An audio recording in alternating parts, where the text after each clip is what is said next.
현상이라는 것은 그대로 객관적으로 뭔가 그대로 드러나지 않죠. 언론을 통해서 매개해서 전달이 됩니다. 그래서 세계 여러 나라들에서 기후변화에 대한 보도가 어떻게 같거나 다르냐, 이걸 이제 비교 검토를 한 국제 연구를 제가 수행한 적이 있었는데, 우리나라는 기후변화에 대한 부정론이나 회의론이 별로 없습니다.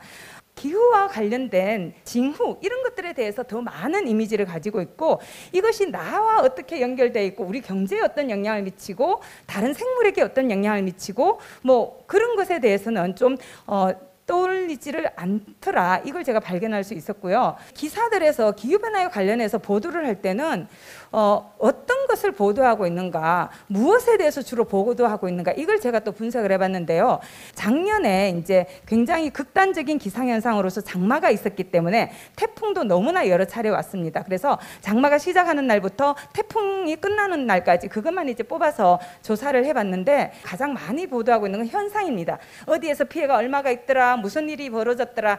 그리고 솔루션에 있어서는 정책적인 것을 주로 이제 제안을 하고 있지만, 시민이 일반적으로 뭘 해야 되느냐, 이 부분에 대한 보도는 굉장히 적었습니다. 그래서 그 아까 인식조사에서 시민이 요구했던 그런 정보를 충분히 제공하고 있지는 못하다, 이걸 좀 발견할 수 있었고요. 그런데 우리 사회에서 좀 기후위기 관련해서 우리가 좀 뭔가 경각심을 가져야 되는 건 소위 말하는 페이크 뉴스죠. 이게 상당히 많다는 거예요. 굉장히 우리 사회에서 문제가 되고 있는 건 원자력 발전이 도대체 기후위기의 대응 수단이냐 아니냐, 이것에 대해서 논란이 많이 있습니다. 그러면 언론이라면 이것이 대응 수단이 되는 이유는 무엇이고 안 되는 이유는 무엇이고, 이것을 둘러싼 쟁점이 어떤 점에서 쟁점이 있고 뭐가 문제인지를 좀 더 심층적으로 보도를 해야 되는데, 그 점에서 많이 아쉽습니다. 특히 작년에 태풍 보도에서 굉장히 문제가 됐던 건, 마이삭하고 하이선이라는 태풍이 불었을 때 원자로 6기가 가동을 멈추는 사건이 발생을 했어요. 그런데 그것에 대해서 진보 보수지들은 보도 자체를 하지 않거나 한다 하더라도 디젤 비상 발전기가 가동이 돼서 아무 문제 없다, 이런 식이었어요. 반면에 진보지들에서는 이것은 굉장히 우연히 굉장히 운이 좋았던 일이고 이건 굉장히 안전성이 우려된다, 이런 식으로 굉장히 논조가 달랐죠. 그래서 좀 더 심층 보도가 필요하다, 이렇게 저는 느꼈고, 특히 기후변화는 30년까지 2010년에 비해서 이산화탄소 배출을 45% 줄여야 되는 상황이기 때문에 너무나 심각하고 너무나 발빠른 대응이 필요함에도 불구하고 이런 비과학적인 기사들이 나옴으로써 기후변화 대응에 시간을 놓치게 하는 그런 문제들이 존재하는 거죠. 그래서 도대체 이것은 왜 누가 만드는가, 그리고 그것이 사회에 미치는 영향이 무엇인가, 이런 부분에 대해서 우리가 좀 더 진지하게 고민하고 문제 좀 더 적극적으로 대응할 필요가 있고, 이것은 언론 내부에서도 좀 자정 활동들을 할 필요가 있지 않을까, 그런 제안을 드려봅니다.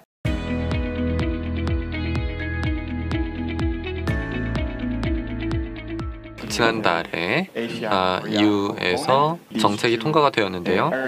그렇게 통과된 정책 가운데 한국을 포함한 아시아 국가들과 협력에 대한 내용도 포함이 되어 있습니다. 먼저 EU의 정책의 목표는 지난 4월 유럽 이사회 그리고 의회에 의해서 통과가 되었습니다. 2050년까지 기후 중립 달성입니다. 또한 EU 집행위원회에서는 2040년까지의 중간 목표를 추가적으로 설정하기로 했습니다. 이러한 결정 내용은 각 국가별 법률로 반영되어야 하는 그런 절차가 남아 있습니다. 여기에 어떤 내용이 반영되는지는 국가의 정부뿐만 아니라 기업 그리고 시민들의 목소리가 대단히 중요하게 작용을 할 것입니다. 그러면 언론의 역할은 무엇일까요? 일단 언론에서는 인식을 제고하고 정보를 확산을 하는 것이 중요합니다. 그리고 정책과 관련해서는 언론이 적극적인 감시를 하고 또 질문을 해야만 합니다. 마지막으로는 기후변화로 인해서 모든 것이 이제 멸망한다, 재앙이 닥쳐온다라고 하는 그러한 방식의 담론을 좀 피할 필요가 있다는 것입니다. 그러한 방식은 사실 단기적으로는 인식을 제고할 수 있는 것처럼 보이지만 장기적으로는 오히려 기후변화에 대한 모든 논의에 대한 피로감을 높이고 사람들의 관심을 줄인다는 그런 연구 결과가 나온 바 있습니다. 그래서 기본적으로는 과학을 기반으로 한 보도가 이루어져야 할 것인데요. 그 과정에서 가짜뉴스에 대한 팩트 체크가 당연히 이루어져야만 할 것이고요. 자, 그러면 EU와 한국을 포함한 아시아의 협력과 관련해서 언론은 어떤 역할을 할 수 있을까요?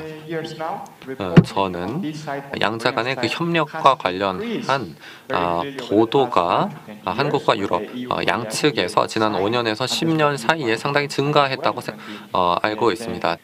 신문을 포함한 다양한 미디어들이 녹색 성장이라든가 다양한 관련 주제들에 대해서 보도를 늘려야만 할 것입니다. EU는 한국뿐만이 아니라 인도 그리고 중국과 같은 다른 아시아 국가들과도 협력을 하고 있는데요. 이런 국가들에 대해서는 사실 EU가 단순한 개발도상국으로 그렇게 보는 경우들이 있습니다. 이러한 이해의 격차를 좁힘으로써 각자가 적절한 방식을 채택을 해서 공동의 목표를 향해서 나아갈 수 있도록 이해를 증진하는 것이 언론의 역할입니다. 그리고 세 번째로는 양측 모두의 책임성을 높여야만 할 것입니다.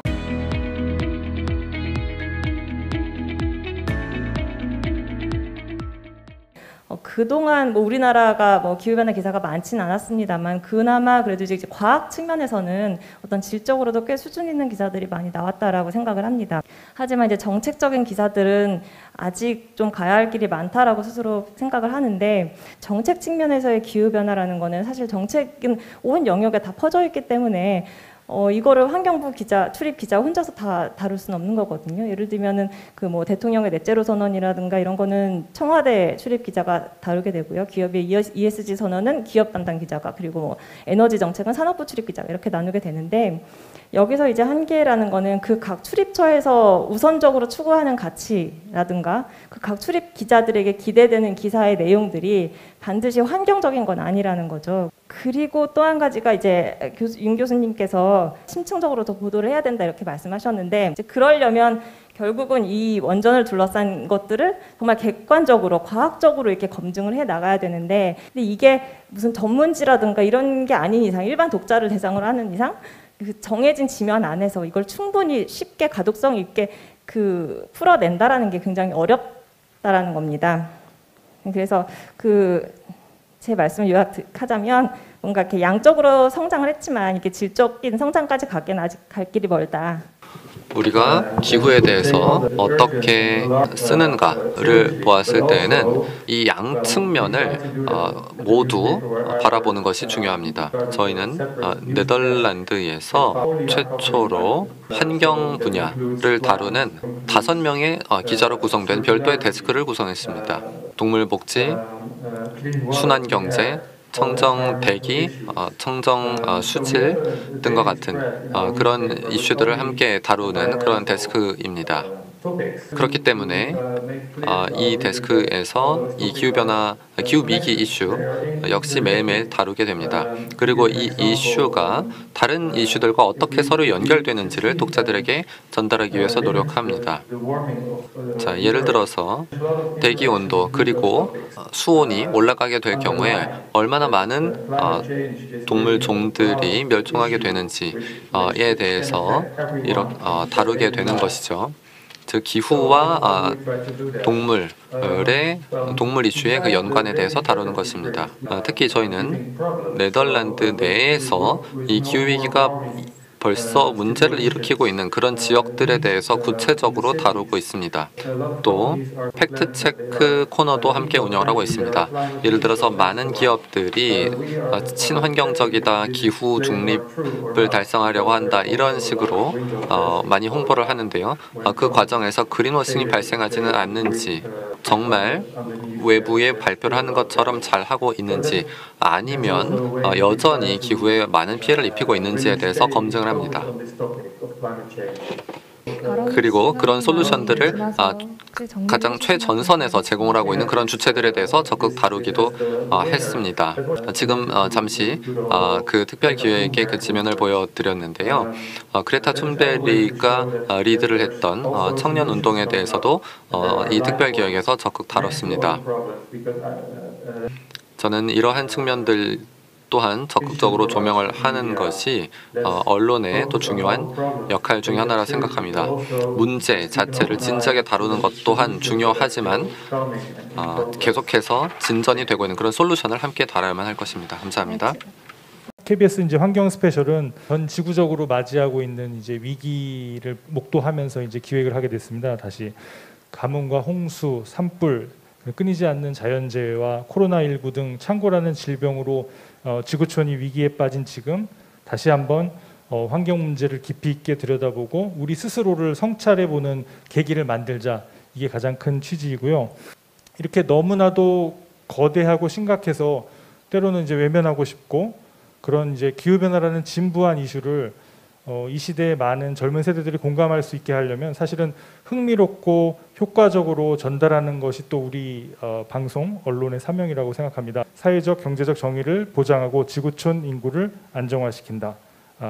이런 이제 미래 세대 편에서 자연의 편에서 지구 환경 문제를 개선하고 해결하는 데 앞장서는 언론이 되겠습니다. 감사합니다. 제가 주목을 하는 것은 개인의 책임의 중요성을 강조를 하는 것입니다.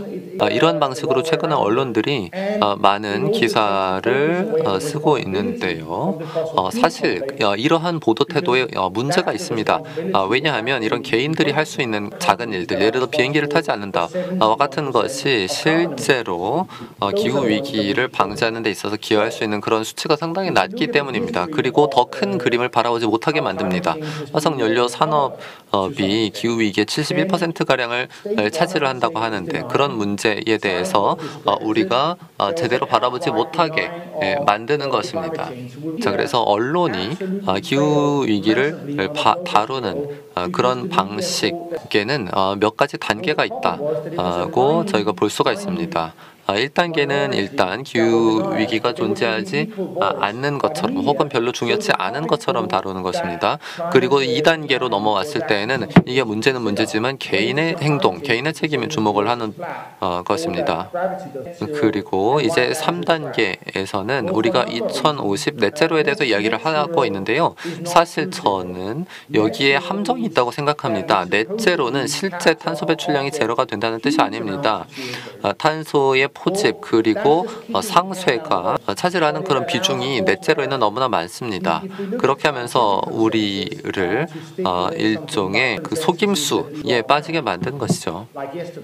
하지만 넷제로라는 그러한 담론 속에서는 실질적으로 배출량이 별로 줄어들지 않으면서 탄소 상쇄를 통해서 마치 넷제로가 달성된 것처럼 그렇게 주장을 할 수가 있다는 것이죠. 그리고 탄소 포집 저장과 같은 그런 검증되지 않은 그런 기술들이 마치 우리를 구원할 수 있을 것처럼 속일 수가 있다는 것입니다.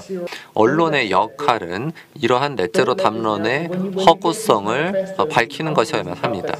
언론이 발생한 팩트만을 단순 보고하기보다는 어젠다 설정을 하기 시작해야 된다고 생각합니다. SNS가 워낙 발달했기 때문에 어떤 일이 발생했는지는 누구든지 금방 알 수 있습니다. 그러므로 언론이 더 심층 분석을 할 수 있는 영역을 키워야 합니다. 기후변화 관련 당국과 파트너십을 구축을 해야 할 것이고 기후와 환경 문제를 더 흥미롭게 보도해야 된다고 생각합니다. 왜냐하면 기후, 보건, 교육, 기술과 같은 토픽은 굉장히 보루하고 지루하다라는 인식이 있죠.